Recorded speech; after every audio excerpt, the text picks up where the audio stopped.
बिस्मिल्लाहिर्रहमानिर्रहीम, अस्सलामुअलैकुम and good morning. Welcome to Subah Soch. Happy Monday.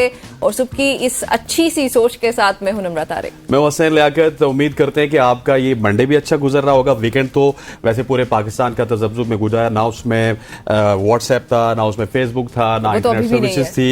हाँ, वो अभी भी नहीं है। You are lucky only if you have wifi. हाँ, एग्जैक्टली। और वाईफाई वालों के लिए चांदी थी और बाकी जितने भी लोग थे वो सफर हो रहे थे। और पूरे पाकिस्तान की अगर बात की जाए, स्पेशली इस्लामाबाद की शहर इक़्तिदार की बात की जाए, तो इसको कंटेनर आबाद कहा जाए तो गलत नहीं था। हर तरफ कंटेनर्स नजर आ रहे थे। वो तो आपको अभी भी नजर आएंगे, थोड़े थोड़े से रास्ते से हट गए, लेकिन कंटेनर्स वहीं पे मौजूद है। आपको पता है नॉर्मल हालात में भी हमारे यहाँ इस्लामाबाद में कंटेनर्स साइड पे ही सही लेकिन मौजूद जरूर रहते हैं, क्योंकि आइडिया होता है शायद इक़्तिदार में बैठे लोगों को कि शहर इक़्तिदार में कभी भी कुछ भी हो सकता है, किसी का इक़्तिदार आ भी सकता है, किसी का इक़्तिदार छिन भी सकता है, और वो अपने इक़्तिदार को बचाने के लिए कंटेनर्स का इस्तेमाल बिल्कुल ऐसे ही। और जो गवर्नमेंट में होता है वो ये कहता है कि ये तमाम तर साजिश हमें गवर्नमेंट से हटाने के लिए हो रही है, अपोजिशन की साजिश है, मुल्क के खिलाफ साजिश है। और जो अपोजिशन में होता है वो कहता है जी कि हम मुल्क के लिए कर रहे हैं। सो ये मुल्क की जंग ही जारी होती है। अपोजिशन भी कहती है मुल्क की खातिर कर रहे हैं, गवर्नमेंट भी कहती है मुल्क की खातिर कर रहे हैं। लेकिन मेरा सवाल ये पैदा होता है कि मोटरवे को खोदने की क्या जरूरत थी? सही बात है। और फिर बीच में कीले लगाने की क्या जरूरत थी? मतलब ठीक है सब कुछ अच्छा, फिर कंटेनर के अंदर मिट्टी डालने की क्या जरूरत थी आपको? और आपने अपने ही बनाए हुए मोटरवेज, जो आप खुद कहा करते हैं कि ये आपकी पहचान है, ये मोटरवेज हमने इस मुल्क को जो है इतने बेहतरीन सफरी सहूलियात दस्तयाब कर दी। आपने अब जो वोट हासिल किया वो इन्हीं बुनियादों पे किया, आपको वोट इन्हीं बुनियादों पे मिलता रहा कि आपने मुल्क के इंफ्रास्ट्रक्चर पे बड़ा काम किया। फिर अपने ही बनाए हुए मोटरवेज को खोद डाला आपने, वही सिर्फ इसलिए क्योंकि एक जमात एहतजाज करने आ रही है। रोड अगर हमने बनाई है तो हम ही यहाँ पे आके एहतजाज कर सकते। दूसरी तरफ अगर निम्रा बात की जाए तो कराची में एक बड़ा अफसोसनाक वाकया पेश आया, जहाँ पे एक धमाका हुआ। उस धमाके की वजह से 2 अफराद जाबाक भी हुए और गवर्नर सिंध वहां पे पहुंचे हैं। और बड़ा एक अजीब और गरीब सा माहौल है पूरे मुल्क में। एक तरफ एहतजाज है, एक तरफ कंटेनर्स हैं, दूसरी तरफ धमाके हो रहे हैं। फिर वज़ीर आला KPK की बात की जाए तो वो पुरस्कार तौर पे गायब हो गए। अब कराची का धमाका, सो मुल्क में कोई ऐसी चीज नहीं है निम्रा हम जो कह सके कि नॉर्मलाइज चल रही हो। बिल्कुल, मतलब कि वो क्या कहते होते हैं कि ड्रामे पे ड्रामा हो रहा है। हाँ जी, लेकिन अली अमीन गंडापुर साहब ने जब वो पहले तो गायब रहे, फिर असेंबली में हमें नजर आए और वहां पर उन्होंने बड़ी धुआंधार तकरीर की है। तकरीर की हद तक वैसे वो ठीक रहते हैं, तकरीर के तक वाकई ठीक रहते हैं। धुआंधार परफॉर्मेंस भी बड़ी धुआंधार थी भाई। जो खड्डे खोदे गए थे वो भरते हुए आ गए आगे, तो आप क्या एक्सपेक्ट कर सकते हैं? मतलब जो उनके लिए सबसे बड़ा टास्क था डी चौक पहुंचना, वो तो मेरे ख्याल में उन्होंने पूरा किया। बिल्कुल ऐसे ही। और इसी हवाले से अली अमीन गंडापुर का एक शॉट भी है, वो जरा सुनवाते हैं, क्योंकि निम्रा कहती है वो तकरीर की हद तक अच्छे हैं, तो जरा सुन लेते हैं कि क्या वाकई अच्छी तकरीर कर रहे हैं। परफॉर्मेंस सुन ले फेडरल गवर्नमेंट, तुम्हारे आज की परफॉर्मेंस पहले ये है कि हम पहुंचे डी चौक पे इससे। दूसरी ये है कि मैं उधर ही था रात को, मेरी स्क्वाड की गाड़ियां भी तोड़ दी, टायर फाड़ दिए, लूट लिए, मेरे गार्ड भी ले गए। ये जंग है, ये जंग तुमने मुसल्लत की है, ये जंग तुमने शुरू की है। इंशाअल्लाह इख्तिताम इसका हम करेंगे और करके दिखाएंगे। इससे बेहतर है पाकिस्तान के मफाद के लिए। इमरान खान हमेशा कहता है, जेल जाने से पहले भी कहा उसको, ये ना कहे कि उसे जेल में जाके कहा, उसने जेल में जाने से पहले कई बार कहा कि मैं पाकिस्तान के लिए मुज़ाकरात करने को तैयार हूं। ये धमकियां गवर्नर राज लगा लेंगे तो क्या कर लोगे? ये भी इधर तजर्बे किए हैं, मुल्क में किए, कर लो, फिर क्या हो जाएगा? मैंने आपको बोला था ये बहुत अच्छी तकरीर करते हैं। तकरीर में वज़ीर आला अली अमीन गंडापुर का कोई मुकाबला नहीं। और IG का भी बड़ा तस्करा किया, उनको भी बहुत कुछ कह रहे। क्या कहते हैं, मिलके सुनते हैं। IG साहब, IG रहने के लिए इतने भी नीचे ना गिरो कि मुझे गाली दे कह रहा है वहां पर। कहां है CM तुम्हारा? KP हाउस की एक चीज जो इसने तोड़ी है, ये सिर्फ माफी नहीं मांगेगा, बना के भी देगा, सबूत मौजूद है। खुली हुई अलमारियों क्यों तोड़ रहा है ये? खुले हुए दरवाजे क्यों तोड़ रहा है ये? इसकी जुर्रत कैसे हुई है कि ये पख्तूनख्वा की हुकूमत को हाथ डाल रहा है? और यहां तक स्पीकर साहब इस फ्लोर पे माफी मांगेगा, वरना FIR कराएंगे। FIR पे पेश नहीं होगा, जहां पे होगा अपनी बेइज्जती का बदला लेके दम लेंगे हम। जी, सो अली अमीन गंडापुर खुद क्या कह रहे हैं ये आपने सुना। अब bureau chief ABN news Peshawar वो हमारे साथ मौजूद है, फरीदुल्लाह साहब, उनसे जानते हैं कि वो क्या कहते हैं। फरीदुल्लाह साहब, अस्सलाम वालेकुम। जी वालेकुम अस्सलाम। भाई साहब बताइएगा, ये अली अमीन गंडापुर कहाँ पे थे? ये पूरा वाकया हुआ क्या? वो किसकी, आपके मुताबिक या आपकी खबरों के मुताबिक वो कहाँ पे थे? जी वो उधर ही थे, इस्लामाबाद में। जिस तरह अपनी तकरीर में उसने खुल के कहा आईजी कि मैं 5 दफा ये लोग आए हैं, चापे मारे हैं, तोड़फोड़ की हैं, मैं उधर ही था, मैं सब कुछ देख रहा था और ये इस्लामाबाद पुलिस की नाअहली है। और हकीकत ये है कि ये जो सफारिशी पुलिस एहलकार और सरकारी एहलकार हैं जो अपनी सियासी बलबूते पर पोस्टिंग लेते हैं या मतलब अपनी सियासी आकाओं को खुश करने के लिए इकदाम कर रहे हैं, तो उनकी कारकर्दगी इसी तरह इस्लामाबाद के जो पुलिस है या दूसरी जो इस वक्त एहलकार मौजूद है, अंडरस्टूड है कि वो सियासी बैकग्राउंड रखने वाले लोग हैं। और जो हुकूमत है वो, जिस तरह आपने शुरू में कहा कि इस्लामाबाद को कंटेनराबाद बना दिया, तो ये इनकी विजन है। आप खुद अंदाजा कर लें कि अगर एक सियासी विजन रखने वाला शख्स खारिजा उमूर या दाखिला उमूर, स्पेशली दाखिला उमूर के मिनिस्टर होते, तो वो अरबों रुपए की लागत से बनाए गए सड़कों को, मोटरवे को खोद कर इनका रास्ता रोकते, बल्कि वो एक मखसूस जगह उनको करके और बताते कि आए, जलसा करें और चले जाएं। जाहिर है कि जो जितने भी लोग हैं वो आएंगे इस्लामाबाद में, वो कुछ 10 दिन तक तो नहीं गिर सकते। एक मखसूस जगह रख लें जिस तरीके से। हाँ, अली अमीन की आपने तकरीर में ये भी सुना होगा कि जो विजन से आ रही हुकूमती लोग हैं, उन्होंने जो पहले वो जगह दिया है, एक तो वो मवेशी मंडी में जगह दी है, और वो फुटेज भी आपने देखी होगी कि जब लोग जलसे में जा रहे थे, लोग अपने लीडर को सुनने जा रहे थे, तो वो मुंह और चेहरा छुपा की बदबू की वजह से जा रहे हैं। तो ये तो हुकूमत की जो कमजोर हुकूमत है होगी, जब भी कमजोर हुकूमत, उनको यही खदशा होता है कि अगर इस तरह के लोग आ गए और ये अफरा तफरी फैल गई, तो जाहिर है उनकी हुकूमत का खात्मा होगा। और ये जो हुकूमत है जो अमेंडमेंट की कोशिश कर रही है, तो जाहिर है अंडरस्टूड है कि दिल में एक खदशा तो है इनका कि अगर इसी तरह ये लोग आते रहे। और जो लिस्ट मैंने देखी है जो इन्होंने अरेस्ट किए हैं पुलिस ने इस्लामाबाद में, उसमें मेजॉरिटी पंजाब के लोग वो हैं, अरेस्ट हैं, कराची के लोग हैं जो अरेस्ट किए हैं। बिल्कुल ऐसे। अच्छा, जिन खड्डों की फरीद साहब बात कर रहे हैं ना, उन खड्डों की के हवाले से एक रिपोर्ट भी आई जिसमें बहुत सारे लोग जख्मी होने की खबरें भी आ रही है, क्योंकि उनकी गाड़ियां वहां पे जाके स्टॉप थी। फरीद साहब, निमरा ने भी आपसे यही सवाल पूछा और मैं भी फिर प्रिसाइसली पूछना चाहूंगा कि ये दूसरी दफा हुआ है कि आपके जो वज़ीर आला हैं केपी के, वो गायब हुए हैं। पहले भी एक पुरस्रार तरीके से वो गायब हुए थे, इस दफा भी वो गायब हुए। तो उनका ऐसे लग रहा है उन्होंने रूटीन बना दिया, मतलब कि पूरा क्राउड मौजूद है, पूरा मॉब मौजूद है, वो डी चौक की तरफ मार्च कर रहे थे, अचानक से वो केपी हाउस किस तरह पहुंचे, फिर केपी हाउस से गायब कहां से हुए और फिर वहां से पेशावर किस तरह पहुंचे, इस मामले की कुछ छानबीन की आपने? लेकिन मतलब ये इनकी नाअहली है कि अगर एक चीफ मिनिस्टर को आप अरेस्ट करना चाहें, जो आईजी घंटे घंटे तकरीर कर रहा है, तो उनको चाहिए ना, उनके पास पूरी फोर्स है इस्लामाबाद की, वो लग्जरी लाइफ गुजार रहे हैं, उनके पास मतलब वसाइल की कमी नहीं है। अगर वो एक चीफ मिनिस्टर को या एक किसी वर्कर को, आप देखिए जो अरेस्ट हुई है उसमें कोई लीडर है, कोई नहीं है। मतलब ये एक मिली भुगत है इस कौम को, इस मुल्क को मजीद पीछे धकेलने के लिए हुकूमत और अपोजिशन की, कि जो लोग वो एहतजाज कर रहे हैं, जो लोग सड़क काट रहे हैं, मेरे ख्याल में तो उनके खिलाफ भी पर्चा होना चाहिए कानून के मुताबिक, जिसने कौमी अमलाक को नुकसान पहुंचाया, मोटरवे को खोद डाला, सड़कों पे कील डाली, लोगों को तकलीफ दी। और मैं देख रहा था कि कंटेनर जगह जगह रखे हैं और किस तरीके से जो मोटरसाइकिल पे लोग जा रहे हैं, जो बच्चियां एजुकेशन में जा रही हैं, स्कूल यूनिवर्सिटी में, इतनी तकलीफ इनको इन्हीं लोगों ने अपनी हुकूमत बचाने के लिए पहुंचाया।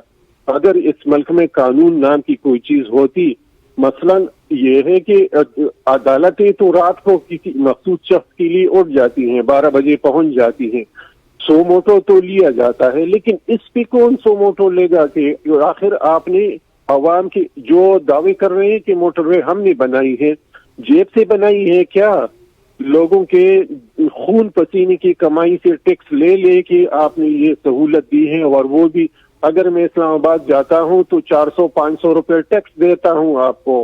फिर आपको किसने ये हक दिया है कि आप इसी मोटरवे को काट ले सिर्फ अपनी हुकूमत बचाने के लिए? आप इसी मोटरवे पे अपना कील डाले उसको बचाने।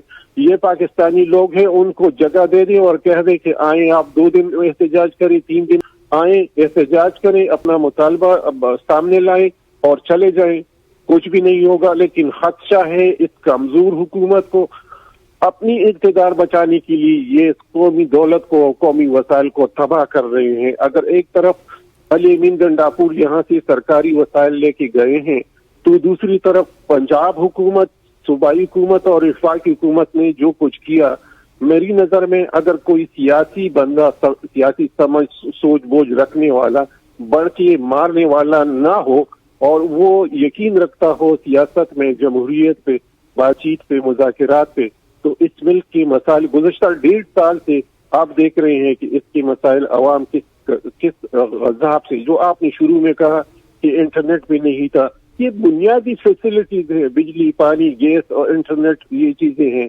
ये स्टेट की जिम्मेदारी है। लेकिन ये है कि ये अपने इक़्तिदार को दवाम पहुंचाने के लिए एक तरफ ये एहतजाज कर रहे हैं, दूसरी जानिब 4 दहाइयों से दहशतगर्दी बदअमनी में मुब्तला सूबे को मजीद धकेल रहे हैं। इंतकामन उनकी जो बकायजात है वो नहीं दे रहे हैं।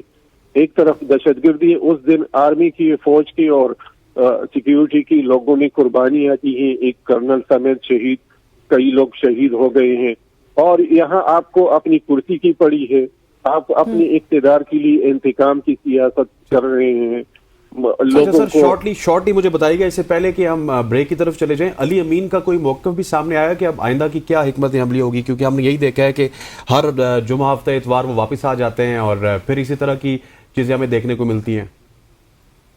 ये इसमें जो तकरीर आपने अभी सुनाई है ना, उसमें भी एक कि शुरू आपने किया और खत्म हम करेंगे, पहुंचाएंगे, तो डेफिनेटली जो रवैया पंजाब हुकूमत का या वफाकी हुकूमत का, स्पेशली वफाकी हुकूमत और वजीर दाखिला और IG इस्लामाबाद का था, इससे मुझे यूं लग रहा है कि उसने जो कुछ कल तकरीर में कहा कि हम बार बार करेंगे और अगली बार करेंगे, और मेरे ख्याल में इन्होंने जो अगली बार लाहौर मीनार पाकिस्तान में ऐलान किया है इस CEO की कॉन्फ्रेंस के दौरान, डेफिनेटली वो यही करेंगे और इसी तरह जो लोग हैं। लेकिन एक बात मैं कहूँ कि जो कुछ इन्होंने किया और अचानक ये नमूदार हुआ, असेंबली पहुंच गया, पार्टी के लोगों के और वर्कर्स ने भी ये सवाल उठाया कि ये कहाँ था, किस तरीके से आया और क्यों पहुंच गया और लोगों को क्यों छोड़ा।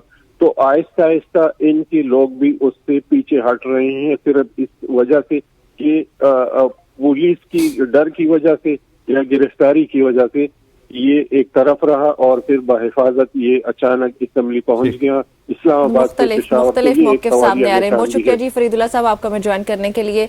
फरीद, एक बात मुझे इंतहाई खूबसूरत लगी कि अपना इक़्तिदार बचाने के लिए अगर KP गवर्नमेंट ने अपने वसाइल का इस्तेमाल किया है जो कि गैर आइनी है, गैर कानूनी है, वो आवाम का पैसा, वो आवाम के हक में लगना चाहिए। तो अगर KP का इस्तेमाल करना गलत है तो फिर वफाक का इस्तेमाल करना भी गलत है। वफाक ने भी तो सरकारी वसाइल इस्तेमाल किए, तो यहाँ पे जो सूबाई हुकूमत कर रही है वही वफाकी हुकूमत भी कर रही है। एक कमेटी भी तश्कील दी उन्होंने जिसमें वो सरकारी वसाइल इस्तेमाल करने KP के लिए, तो हुजूर अपने लिए भी एक बना लें कमेटी और देखें कि आपने कितने सरकारी वसाइल इस्तेमाल किए। एक ब्रेक शामिल करने लगे, स्टे विद अस।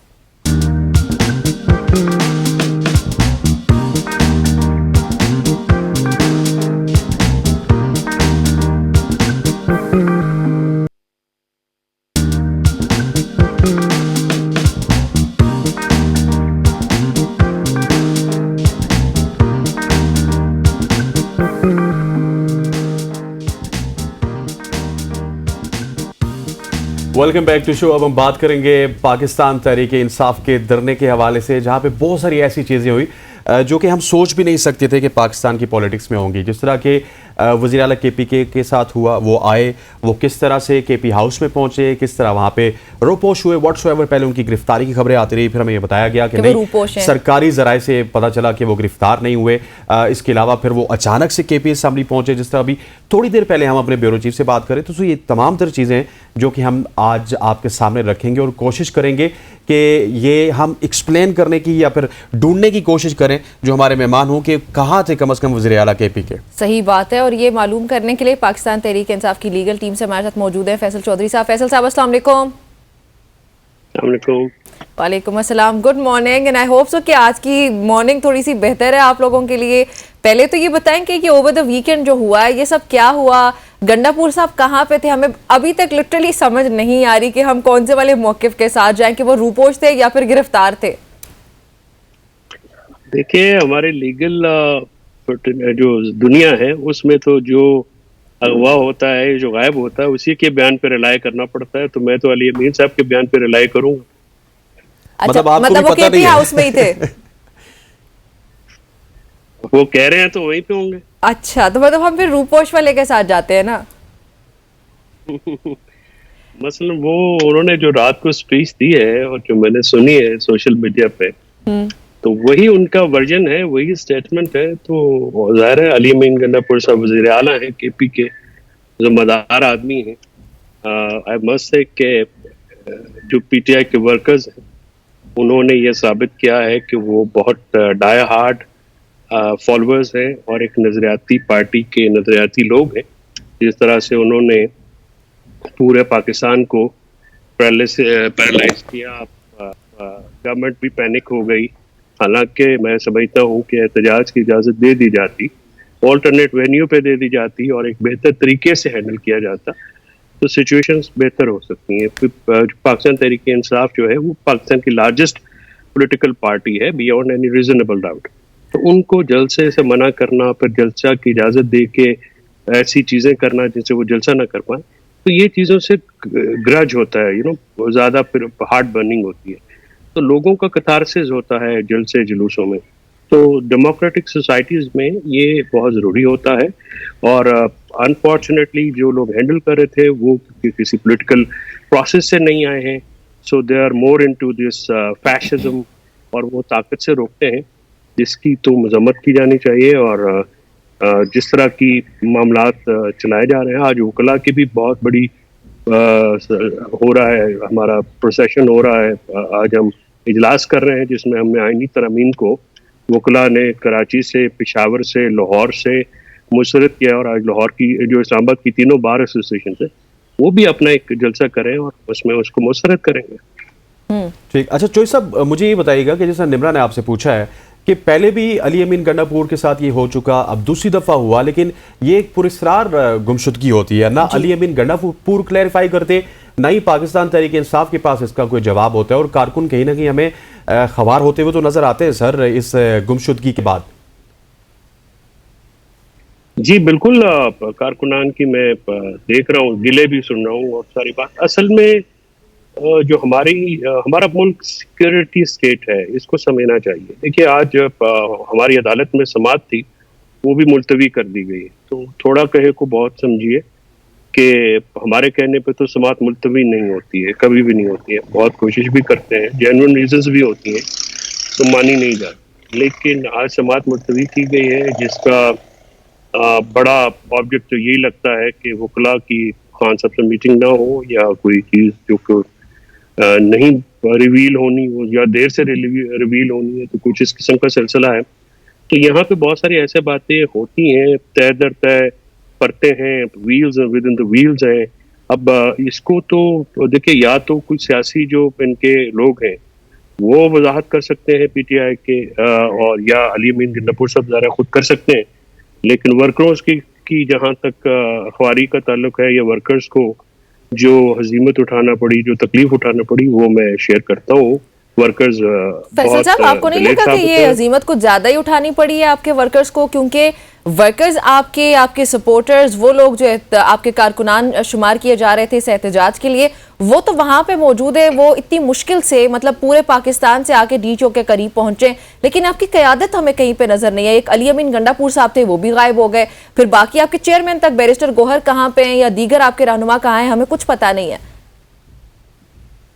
देखिए, ये बातें तो ये वजाहत वो खुद दे सकते हैं। जाहिर है मैं कोई उनका स्पोक्स पर्सन भी नहीं हूँ, और सियासी ओहदेदार तो हूँ नहीं। तो मैं नईम पंजोथा वहाँ पे थे, मैं बहुत बहादुर आदमी है, और शौकत बसरा वहाँ पे थे, हुसैन अखंजादा वहाँ पे थे, बाकी जो हमारे कवल शोजब, तैयबा राजा वगैरह वहाँ पे थे, जी आलिया हमजा साहिबा भी मौजूद थी। अच्छा फैसल साहब, फिर जितनी तारीफ की जाए, देखिए ये जो सियासी तहरीक होती है इसमें कोऑर्डिनेशन बड़ी होती है, तो इसमें मैं समझता हूँ कि आप कैपेसिटी की बात करने, बदनीति को तो मैं नहीं समझता कि बदनीति को कोई आंसर साबित होता है। कुछ कोऑर्डिनेशन गैप्स थे, कुछ मोबाइल फोन सर्विसेज भी ऑफ थी, तो वहां से इस तरह से मामलात नहीं हो सके। लेकिन जब तहरीकें चलाई जाती हैं तो जो भी लीडर्स होते हैं उनको ऑन ग्राउंड ही होना चाहिए और ऑन ग्राउंड रहना चाहिए। मैं इस बात पे जो ये तोज़ी दी जा रही है बाज़ लीडर साहबान की तरफ से, मैं पीटीआई का भी एक वर्कर हूँ और उनका सपोर्टर भी हूँ, उनका वोटर भी हूँ, ये मैं तोज़ी को नहीं मानता कि जी हमने बड़ी कोई गिरफ्तारी नहीं देनी थी और हमें ये इंस्ट्रक्शंस थी। देखिए कुछ ऐसे लोग होते हैं जिनको गिरफ्तारी देनी भी पड़े, तो ये जो रोड होती हैं, तरीके होती हैं, सियासी तरीके होते हैं, इसमें गिरफ्तारी एक आंसर होता है। ठीक हो गया। अच्छा फैसल चोइस साहब, गिरफ्तारी होती है, गिरफ्तारी आपके दौर में भी दूसरे लोगों की हुई, लेकिन ये समझा जाता था चोइस साहब के ये डू और डाई सिचुएशन है आपके लिए भी, गवर्नमेंट के लिए भी, क्योंकि आप चाहते थे कि थोड़ा सा एजिटेशन भी हो, एहतजाज भी आपका रिकॉर्ड हो, फिर उसके बाद जो आईनी तरमीम है वो 25 के बाद जाके उसका कोई हल निकले। लेकिन अब क्या होगा, व्हाट नेक्स्ट, क्योंकि आपका एहतजाज तो उस तरह से कामयाब नहीं हुआ, एक्सपेक्टेशंस के मुताबिक तो नहीं हुआ। मैं कहूंगा कंक्लूड उस तरह से एक्सपेक्टेशन के मुताबिक नहीं हुआ, कामयाब तो वो पहले दिन ही हो गया था। जब आप देखिए, जब आप रोड्स बंद कर देते हैं, जीटी रोड बंद था, इस्लामाबाद मंडी को फोर्टिफाई कर दिया कंटेनर के साथ, ना कोई आने का रास्ता था ना कोई जाने का रास्ता था, और लोगों को 3 दिन जो है हमारे यहाँ पे इस्लामाबाद में पेरिशेबल चीजें नहीं मिली हैं, ताज़ा दूध भी बच्चों के लिए अवेलेबल नहीं था, सब्जियां फ्रूट जो बाहर से आते हैं वो भी नहीं थे, तो वो कामयाब तो डेफिनेटली पूरे पाकिस्तान में हो गया था, इसमें कोई शक की बात नहीं है। लेकिन कंक्लूजन पे बिल्कुल I can agree with you कि कंक्लूजन वैसा नहीं हुआ जैसा होना चाहिए था, और गालिबन इसकी जो स्ट्रैटेजी बनाने वाले थे, या जो एग्जिट स्ट्रेटजी होती है या कंक्लूड करने की स्ट्रेटजी होती है, वो भी एक बड़ा इंपॉर्टेंट फैक्टर होता है। टैक्टिक्स की कमी नजर आई है जो पॉलिटिकल लीडरशिप है उसकी तरफ से, कि टैक्टिक्स नहीं थे, यानी उनको वो कन्वे भी नहीं कर सके, कोऑर्डिनेट भी नहीं कर सके वर्कर्स के साथ, कैसे शुरू कैसे करना वो तो हो गया, लेकिन इसको एंड कैसे करना है वो उस पे नाकामी हुई है। और जी अच्छा फैसल साहब, जो मैं आपसे अगला सवाल पूछने लगी हूँ वो प्लीज मुझे एड्रेस कीजिएगा जनरल नॉलेज की बेसिस पे, गवर्नमेंट के हिसाब से भी और ऑपोजिशन के हिसाब से भी। मुझे ये बताइएगा कि आइन का ऐसा कौन सा आर्टिकल है जो ये कहता है कि आप तमाम तर सरकारी वसाइल इस्तेमाल करते हुए, वफाकी हुकूमत अगर आप हैं तो आप तमाम तर वसाइल को इस्तेमाल करते हुए एक सियासी जमात को एहतजाज करने से रोकेंगे, but at the same time दूसरी जो ऑपोजिशन है, क्या उनके पास सिर्फ एक यही ऑप्शन है कि वो सड़कों पर निकले? वो क्या पार्लियामान नहीं जा सकते? क्या वो अदालतों का रुख नहीं कर सकते थे? तो यहाँ पे दोनों तरफ से मुझे अवाम के लिए कहीं पर रिस्पॉन्सिबिलिटी नजर नहीं आई, तो मुझे आईनी एतबार से प्लीज बताइएगा कि यहाँ पे आपको हुकूमत का या ऑपोजिशन में से किसका रोल ठीक लग रहा है? देखिए बात यह है कि ये तो पॉलिटिकल ऑप्शंस है ना। अगर आप पार्लियामेंट को जिस तरह से पार्लियामेंट की, वो उनका पीटीआई का सबसे बड़ा एलिगेशन ये है कि ये फॉर्म 47 के मुताबिक हुकूमत बनाई गई है, और जो वफाकी हुकूमत है उसके इट लैक्स द लेजिटिमेसी, उनके पास जो क्राइसिस ऑफ लेजिटिमेसी है, यानी, और ये मौलाना फजल रहमान साहब ने भी कहा कि ये जो इनके पास मैंडेट नहीं है कॉन्स्टिट्यूशनल अमेंडमेंट करने का, या इवन क्योंकि ये जो सबसे बड़ा एलिगेशन है इलेक्शन कमीशन पे काजी फायज ईसा साहब के ऊपर और जो इलेक्शन कराने वाले इदारे हैं और साहब हैं उनके ऊपर है कि ये हारी हुई जमातों को इन्होंने इक़्तिदार में लिया। इसकी वजह से आप देखिए ना कि गवर्नमेंट जो है पैनिक हो जाती है, government instead of politically engagement के वो फिर अपनी पावर इस्तेमाल करती है। तो अपोजिशन के पास लीवरेज ये होता है नमरा कि वो फिर पार्लियामेंट के अंदर उन्होंने केपी असेंबली में बहुत तकरीरें की, लेकिन उसके साथ साथ फिर आप नेशनल असेंबली में हुआ ये कि उनके नेशनल असेंबली में अंदर से गिरफ्तारियां हो गई, लोग उठा लिए गए, तो ये वल्नरेबल सिचुएशन है ना उनके लिए भी। तो लेकिन हुकूमत के पास कोई इख्तियार नहीं होता ना फैसल साहब आइन के मुताबिक कि वो इस तरह सरकारी वसाइल को इस तरह की चीजों पे इस्तेमाल करे, अवाम का पैसे अवाम पे लगाए। और देखिए गवर्नमेंट के पास तो इख्तियार कोई नहीं होता, लेकिन करते गवर्नमेंट सारी इस तरह से ही है। कानूनी और आईनी तौर पे तो लिमिट्स है ना, गवर्नमेंट के ऊपर ज्यादा रिस्पॉन्सिबिलिटी होती है, शहरियों के ऊपर भी फराइज आएंगे। नहीं हो सकता कि कोई शहरी एहतजाज की आड़ में जाके कहीं पे किसी बिल्डिंग को नुकसान पहुंचा दे या किसी शख्स को नुकसान पहुंचा दे, वो कहते हैं कि आपकी आज़ादी मेरे नाक की शुरू होने तक है, यानी जहां से मेरा नाक स्टार्ट होता है वहां पे मेरी आज़ादी शुरू हो जाती है। सो फ़राइज़ और हुकूक गवर्नमेंट के भी हैं और शहरियों के भी हैं, लेकिन नॉर्मली क्या होता है, ये पॉलिटिकल एंगेजमेंट है। It's not a hardcore legal and constitutional issue, it's a political issue, essentially a political issue, और इसको हैंडलिंग के तरीके भी पॉलिटिकल होते हैं। यानी अगर गवर्नमेंट जो है वो इस एहतजाज को बिल्कुल आसानी से रोक सकती थी, वो ये कहते हैं कि ठीक है हम जो अमेंडमेंट्स हैं वो SCO के बाद जो है पेश करेंगे, क्योंकि बिलावल भुट्टो जरदारी जो है वो बहुत ज़्यादा एंक्शस हैं, बहुत ज़्यादा जल्दी में, और उनका ये ख्याल है कि ये हमें उनको कोई टास्क है या कहीं से वो टाइमलाइन मिली हुई है। नज़र तो ये आ रहा है ना कि वो कह रहे हैं कि बस बाय हुक और बाय क्रुक अमेंडमेंट्स करनी है, लेकिन नंबर्स पूरे नहीं है। और नंबर्स कैसे पूरे किए जा रहे हैं? नंबर्स अपोजिशन के लोग उठा के पूरे किए जा रहे हैं या जोड़ तोड़ करके किए जा रहे हैं। बार बार मौलाना साहब को मौलाना ने भी कहा कि जी अभी हमें इतनी इमरजेंसी नहीं है। तो लगता यह है कि पर्सन स्पेसिफिक जो अमेंडमेंट्स हैं जिसमें काजी फायज ईसा साहब को कोई फायदा देना जो है वो उसका ऑब्जेक्ट है या पर्पस है, उसके लिए किया जा रहा है। क्योंकि ये अच्छा चोई साहब मुझे शॉर्टली बताइएगा, ब्रेक का वक्त है, आगे व्हाट नेक्स्ट, क्योंकि कंक्लूड अच्छा नहीं हो सका, एग्जीक्यूट अच्छा नहीं हो सका, लेकिन व्हाट नेक्स्ट है, क्योंकि अमेंडमेंट तो उन्होंने लेके आनी है अब। PTI के पास तो हमेशा ये लिवरेज रहेगा सर कि वो दोबारा एहतजाज कर सकते हैं, they can come on the road any time. तो आप PTI अभी भी एहतजाज के बारे में ही सोच रही है?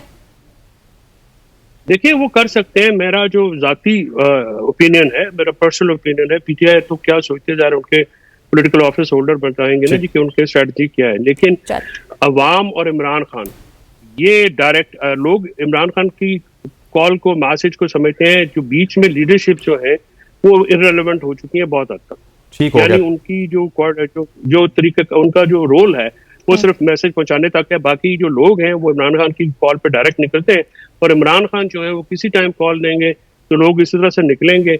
अगर बेहतर तरीके से कोऑर्डिनेट करके निकलेंगे तो गवर्नमेंट के लिए मुश्किल होगा। गवर्नमेंट को भी ये चाहिए है कि पॉलिटिकल एंगेजमेंट करें और अपनी जिद से पीछे हटे, और ये अमेंडमेंट्स जो है बिल्कुल dialogue thank you so much. Faisal चोइस साहब हमारे साथ मौजूद थे। फैसल चोइस साहब हमें बता रहे थे तमाम तर धरने के हवाले जो स्ट्रेटेजी है वो व्हाट कमिंग नेक्स्ट हमने पूछा तो उन्होंने कहा जी कि हम वापस धरना भी कर सकते हैं। सो ये धरने की जो पॉलिटिक्स है ये अभी तक खत्म नहीं हुई पाकिस्तान में। इमरान यहाँ पर वक्त हो जाता है एक ब्रेक का, शॉर्ट सी कमर्शियल ब्रेक।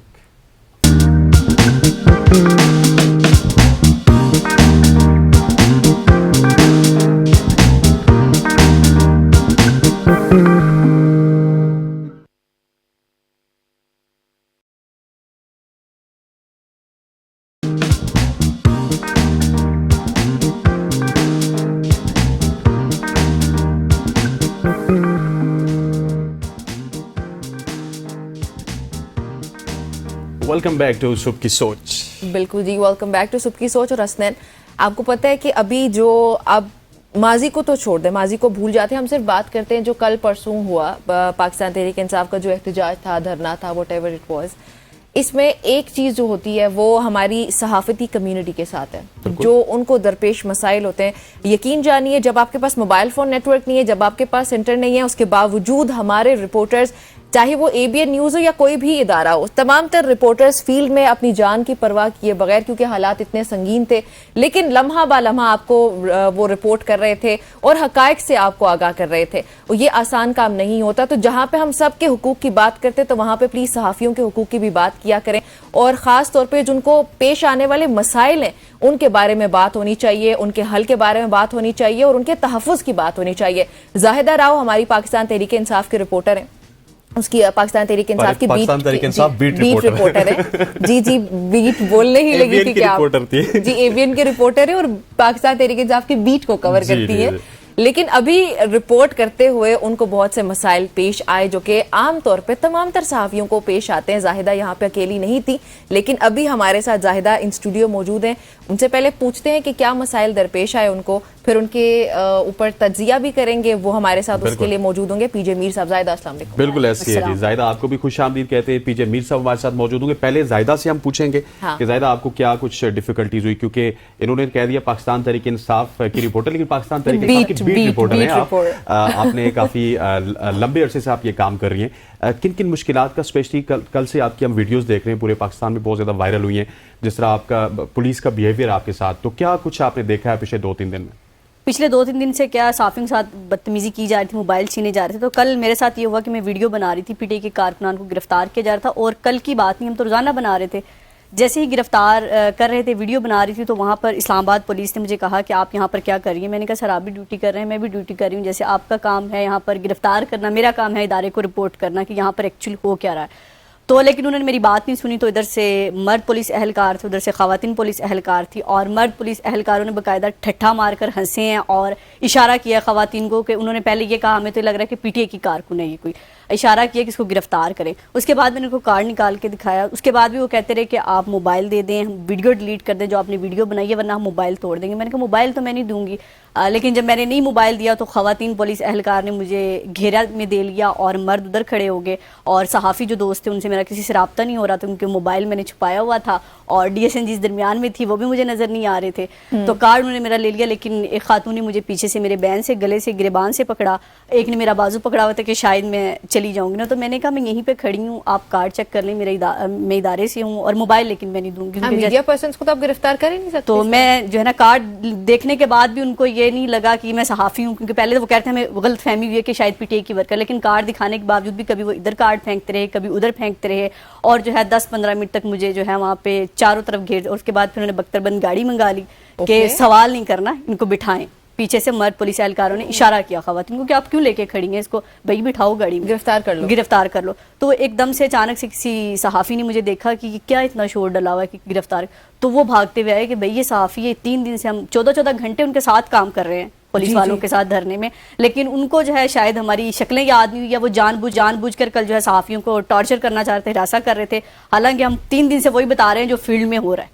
बिल्कुल ऐसे ही है। हमारे साथ सीनियर तजिया का सीनियर सहाफ़ी पीजे मीर साहब भी मौजूद हैं। मीर साहब एक बार फिर आपको खुश आमदीद कहते हैं, लेकिन ये बड़ी डिफिकल्ट सिचुएशंस होती हैं, जिस तरह जायदा ने एक्सप्लेन किया, ना सिग्नल्स थे, ना कोई और कम्युनिकेशन का रास्ता था, लेकिन उन्हें अपनी ड्यूटी करनी थी। हमने देखा है कि पिछले दिनों भी जो रिपोर्टर्स थे डिफरेंट TV चैनल्स के, उनको तशद्दुद का निशाना बनाया गया। अब जायदा के साथ इस तरह हो रहा है, तो सहाफ़ी करे तो करे क्या सर? ये बड़ी अनफॉर्चुनेट, और मैं समझता हूँ कि जब हम डेमोक्रेसी की बात करते हैं तो ये डेमोक्रेसी नहीं है, ये सप्रेशन ऑफ डेमोक्रेसी है। जो जर्नलिस्ट होता है उसका काम होता है रिपोर्ट करना और लोगों को बताना, खत्म होगी।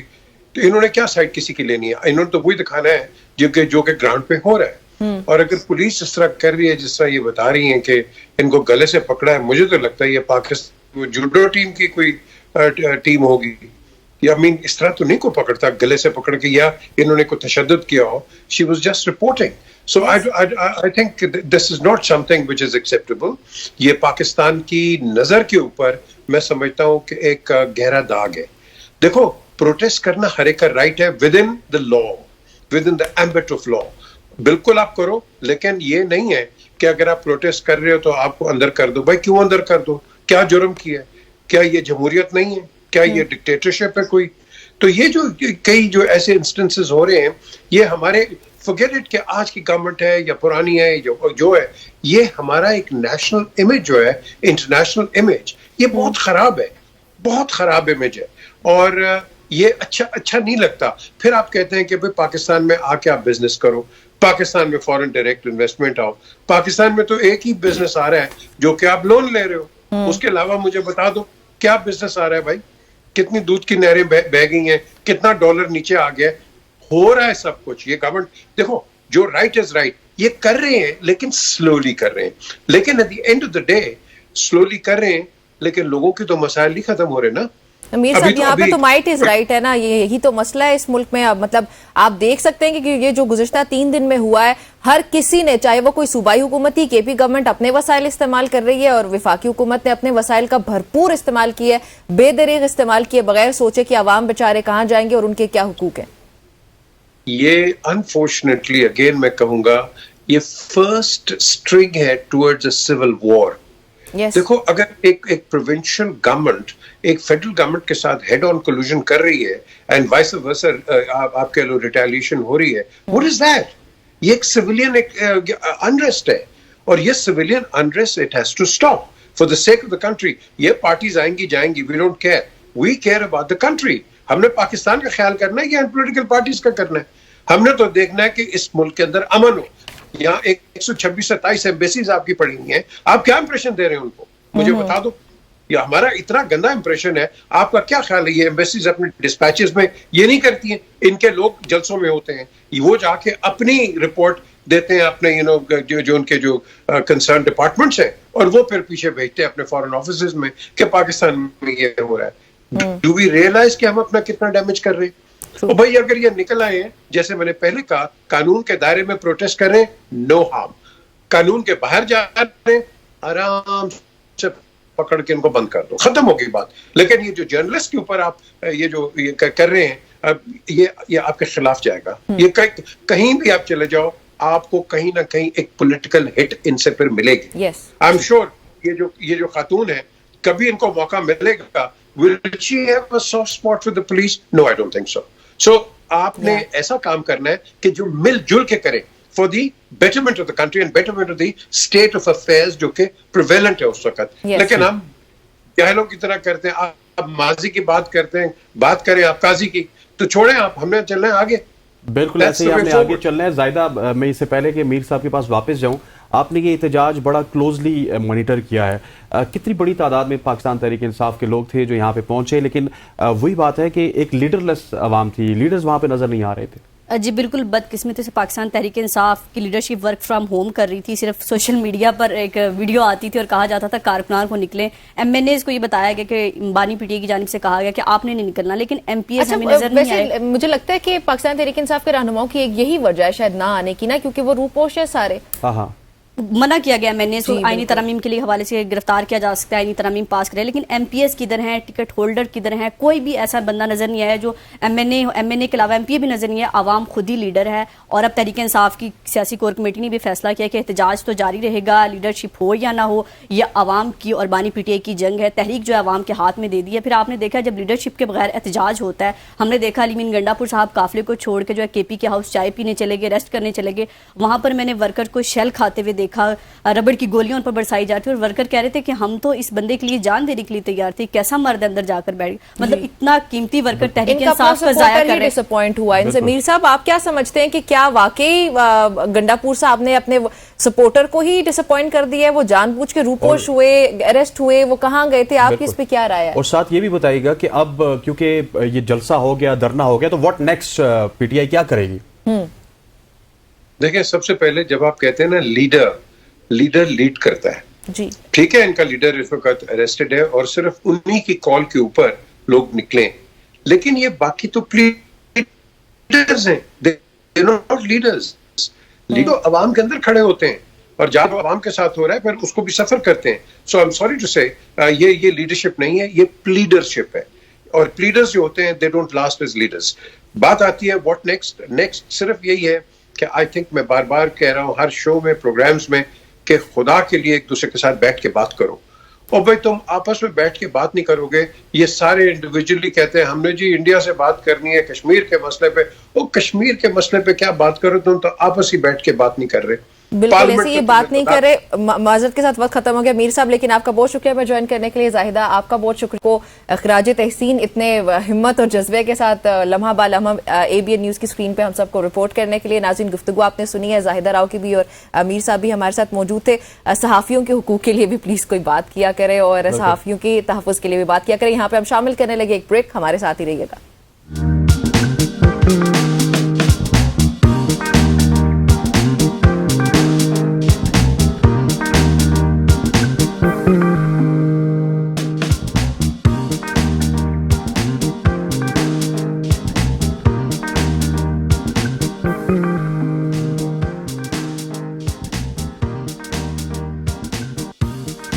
Welcome back to Subah ki सोच। आज क्योंकि हमने पहले ही आपको बताया था कि धरने भी हैं, पॉलिटिक्स भी है, बहुत सारी ऐसी चीजें चल रही है निम्रा, और साथ ही बड़ा एक अनफॉर्चुनेट है कि कराची में धमाका भी हुआ है। यस, कराची में जी एयरपोर्ट पे सिग्नल के करीब जो है वो धमाका हुआ, जिसमें फिलहाल रिपोर्ट ये किया जा रहा है कि 2 जो शख्स जाम बहक हुए वो गैर मुल्की हैं। वो हम अपने रिपोर्टर से भी कंफर्म भी करेंगे। 10 अफराद के जख्मी होने की इतलात भी इसमें सामने आई हैं। इसरार मुगीरी साहब हमारे साथ मौजूद है, रिपोर्ट करेंगे कराची से। इसरार, अस्सलाम वालेकुम। वालेकुम सलाम। इसरार, प्लीज इस धमाके का अहवाल बताइएगा। ये जो 2 गैर मुल्की ही हैं जो जाम बहक हुए? जी बिल्कुल। अब जो है रात में 11 बजे के वक्त जो है कराची एयरपोर्ट के करीब आटर सिग्नल के करीब ये जो है पेट्रोल टैंकर है जिसमें धमाका हुआ, जिसके नतीजे में इब्तदाई तौर पर जो है 6 अफराद जख्मी हुए, जबकि एक शख्स जो है इसमें हलाक हुआ। जबकि अब तक की जो सूरत हाल है तमाम तर, उसमें 17 अफराद जो है वो जख्मी हैं, जबकि 3 अफराद जो है वो जो पुलिस जराये की जानिब से बताए जा रहे हैं कि वो जिनकी हलाकतें हुई हैं। जबकि ये पुलिस जराये बताते हैं कि 2 इसमें जो है गैर मुल्की शहरी थे जो जख्मी थे, जिनकी हलाकत का बताया जा रहा है, लेकिन अब तक पुलिस की जानिब से ये उसकी कंफर्मेशन नहीं की जा रही। जबकि जो दीगर जख्मी हैं उनको जिना अस्पताल मुंतकिल किया गया और कुछ जख्मियों को कराची की साउथ सिटी जो है अस्पताल मुंतकिल किया गया। इसके साथ साथ इस वक्त तक भी जाए वकवा को मुकम्मल तौर पर सील किया गया है, कॉर्डन ऑफ किया गया है। क्राइम सीन यूनिट मौजूद है, BDS की टीमें और इसके साथ CTD की टीमें भी जाए वकवा पर मौजूद हैं। इन्वेस्टिगेशन की जा रही है, तमाम पहलू से हर पहलू से वाकई की तफ्तीश की जा रही है कि आया ये पेट्रोल टैंकर का ही धमाका था या फिर किसी और नौयत का धमाका था, जिसकी तायीन किया जा रहा है। इसके साथ साथ रात गए IG सिंध भी इस जगह जाए वकवा पर पहुंचे। ज़िया वज़ीर दाखिला सिंध ज़िया हसन लंजार जो है वो भी जाए वकवा पर पहुंचे और उन्हें भी मुआयना किया जाए वकवा कर। इसके साथ साथ पुलिस और रेंजर्स की भारी नफरी जो है वो भी जाए वकवा पर पहुंची। और जब जिस वक्त ये धमाका हुआ वो धमाका इतना शदीद था कि दूर दराज इलाकों तक इस धमाके की आवाज सुनी गई, और ना सिर्फ आवाज सुनी गई बल्कि जो धुएं हैं, लपटें हैं आपकी, वो दूर दूर तक देखी गई। और इसके साथ साथ जो जाए वक्त जहाँ पर धमाका हुआ वहाँ पर मोटर गाड़ियां और मोटरसाइकिल जहाँ उनमें भी आग लग गई, जिसमें फायर ब्रिगेड की जो टीमें हैं वो जाए वक्त पर पहुंची। 1112 और KMC के फायर टेंडर पहुंचे, 2 बाउजर और 2 फायर टेंडर। इसरार, मुझे ये भी बताइएगा कि कुछ इस तरह की इतलात भी आ रही है कि शायद कोई चाइनीज डेलीगेशन था जो कुछ देर पहले यहाँ से गुजरा था। इस हवाले से आपके पास क्या कुछ डिटेल्स हैं? जी बिल्कुल। ये जो टर्मिनल की जगह है जिस जगह पर ये टैंकर में पेट्रोल धमाका जब तक बताया जा रहा है जिस जगह पर हुआ, जहां से कॉन्वॉय गुजर रहा था गैर मुल्कियों का जिनको नुकसान पहुंचा, और उसमें पुलिस और जो रेंजर्स और इसके साथ ही साथ प्राइवेट सिक्योरिटी गार्ड्स का यहाँ पर एक रूम मौजूद है। इस जगह पर जो भी इसमें जख्मी हुए कॉन्वॉय गैर मुल्की जो अफराद है उनका गुजर रहा था। जो भी गैर मुल्की आते हैं खासतौर पर इस टर्मिनल को इस्तेमाल करते हैं अमूमन तौर पर, और उसी जो एंड टाइम पर जो है ये धमाका हो, जिसकी वजह से सिक्योरिटी पर भी जो मामूर थे और इसके साथ साथ जो कॉन्वॉय गुजर रहा था वो भी इसकी जद में आया। और इसके साथ साथ जो एक मेन इशारा है ये जिसमें हर आम खास शहरी इसको इस्तेमाल करता है, वो भी शहरी भी इस वाक़े में जख्मी हुए। लेकिन अब तक इस वाक़े की जो है मुकम्मल तहकीकात की जा रही है। इस वक्त भी जाए वक्त पर तमाम तर क्राइम सीन यूनिट जो है वो मौजूद हैं, जगह को मुकम्मल सील किया गया है। और अच्छा, DIG ईस्ट का इस पे क्या कहना है? प्लीज इसरार वो बताइएगा, वो क्या कह रहे हैं? फॉरेंसिक रिपोर्ट उन्होंने गुज़िश्ता जब बात की थी तो उन्होंने कहा था जब तक वो नहीं आती तब तक हम कुछ भी नहीं कह सकते। अभी रिपोर्ट के हवाले से क्या बताया जा रहा है? दाखिला सिंध जो है ज़िया हसन लंजार, उनकी जानिब से जाए वकवा पर मीडिया से बात की गई। उन्होंने यही कहा था कि ये कहना कि कबल वक्त होगा कि ये किसी और नौयत का धमाका था या पेट्रोल जो ले जाती है खासतौर पर ये टैंकर उसका धमाका था, ये मुकम्मल तहकीकात होने के बाद ही इसका तायुन हो सकेगा। अब तक जो है पुलिस या फिर BDS या दीगर जो कानून नाफिज करने वाले इदारे हैं उनकी जानिब से अब तक ऐसी कोई चीज नहीं बताई गई। इन्वेस्टिगेशन जरूर चल रही है अब तक। उससे वज़ीर दाखिला सिंध ने भी ये कहा था कि मुकम्मल तहकीकात होने के बाद ही इस मुतल्लिक आगाह किया जाएगा कि ये वाक़ई किस नौयत का था और क्या पेट्रोल ही इस्तेमाल हुआ है या फिर कोई और नौयत है, ये मुकम्मल तहकीकात के बाद। अच्छा, पेट्रोल का धमाका था या किसी और नौयत का था ये तो चलिए बाद में पता चल जाएगा, लेकिन मीनवाइल कोई ऐसी हमें होता है ना कि धमाके जब होते हैं तो उसके बाद कोई ना कोई क्लैरिफिकेशन भी आ जाती है, जिम्मेदारी भी कबूल कर लेता है, हाँ किसी टेररिस्ट जमात की जिम्मेदारी भी कबूल हो जाती है। उस तरह का कोई बयान अभी तक सामने आया है? इस वक्त तक तो ऐसी कोई इतला अभी तक नहीं आई। एक सोशल मीडिया पर एक जरूर चीजें चल रही हैं मुख्तलिफ, लेकिन जिसके लिए भी IG सिंध और दीगर जानिब से जो है रात मीडिया से बात की गई, रात गए के जो भी ऐसी तंजीमें हैं अगर कोई इसकी जिम्मेदारी कबूल करने की बात कर रहा है तो फिलहाल तो इस चीज को ही पहले पॉइंट आउट कर रहे हैं कि इसको तायुन कर रहे हैं कि कानून नाफिज करने वाले इदारे के आया वाकई ये इसमें कोई ऐसी चीज इस्तेमाल की, या फिर जो अमूमन तौर पर जो टैंकर्स होते हैं, जो चीजें खासतौर पर फ्लेमेबल चीजें ले जाते हैं मुख्तलिफ जगहों पर, जैसे पेट्रोल, गैस या दीगर ऐसी चीजें लेके जाते हैं कि उसका धमाका है। लेकिन ये कयास चल रही है, लेकिन अब ये कहना अभी तक का बलस वक्त है। जब तक कानून नाफिज करने वाले इदारों की जानिब से मुकम्मल तौर पर तयन नहीं किया जा सकता, तो ये कहना कि किसी ने जिम्मेदारी कबूल की है या नहीं की, ये का बलस वक्त होगा। ठीक हो गया, बहुत शुक्रिया आपका इसरार हमें अपडेट करने के लिए। कराची से अपडेट कर रहे थे और ये सूरत हाल है जो इस वक्त कराची की। कॉर्डन ऑफ कर दिया गया जगह को, उसके अलावा पुलिस भी अपना काम कर रही है। कोई फॉरेंसिक रिपोर्ट सामने नहीं आ जाती तब तक कोई बयान देने से गुरेज करने का कहा डीआईजी ईस्ट ने। ये बड़ा अनफॉर्चुनेटली है निमरा कि एक तरफ आपके मुल्क में इस तरह के हालात चल रहे हैं और फिर काफ़ी अरसे से हम देख रहे थे कि धमाके रुके हुए थे, लेकिन अब धमाकों की जो सूरत हाल है अगर वो भी स्टार्ट होगी तो फिर मुल्क की आगे बढ़ने की सूरत हाल काफी अच्छा, लेकिन इसमें अभी हम लोग कुछ कह नहीं सकते क्योंकि शायद कोई गाड़ी वगैरह का हादसा है, कोई पेट्रोल वगैरह आग लग जाना, कुछ इस तरह का भी हो सकता है। अल्लाह करे ऐसा ही हो, अल्लाह करे ऐसा ही हो, कोई दहशतगर्दी का ये वाकया ना हो। एक शॉर्ट सी कमर्शियल ब्रेक का ब्रेक लेते हैं, वापस आते हैं। Stay with us.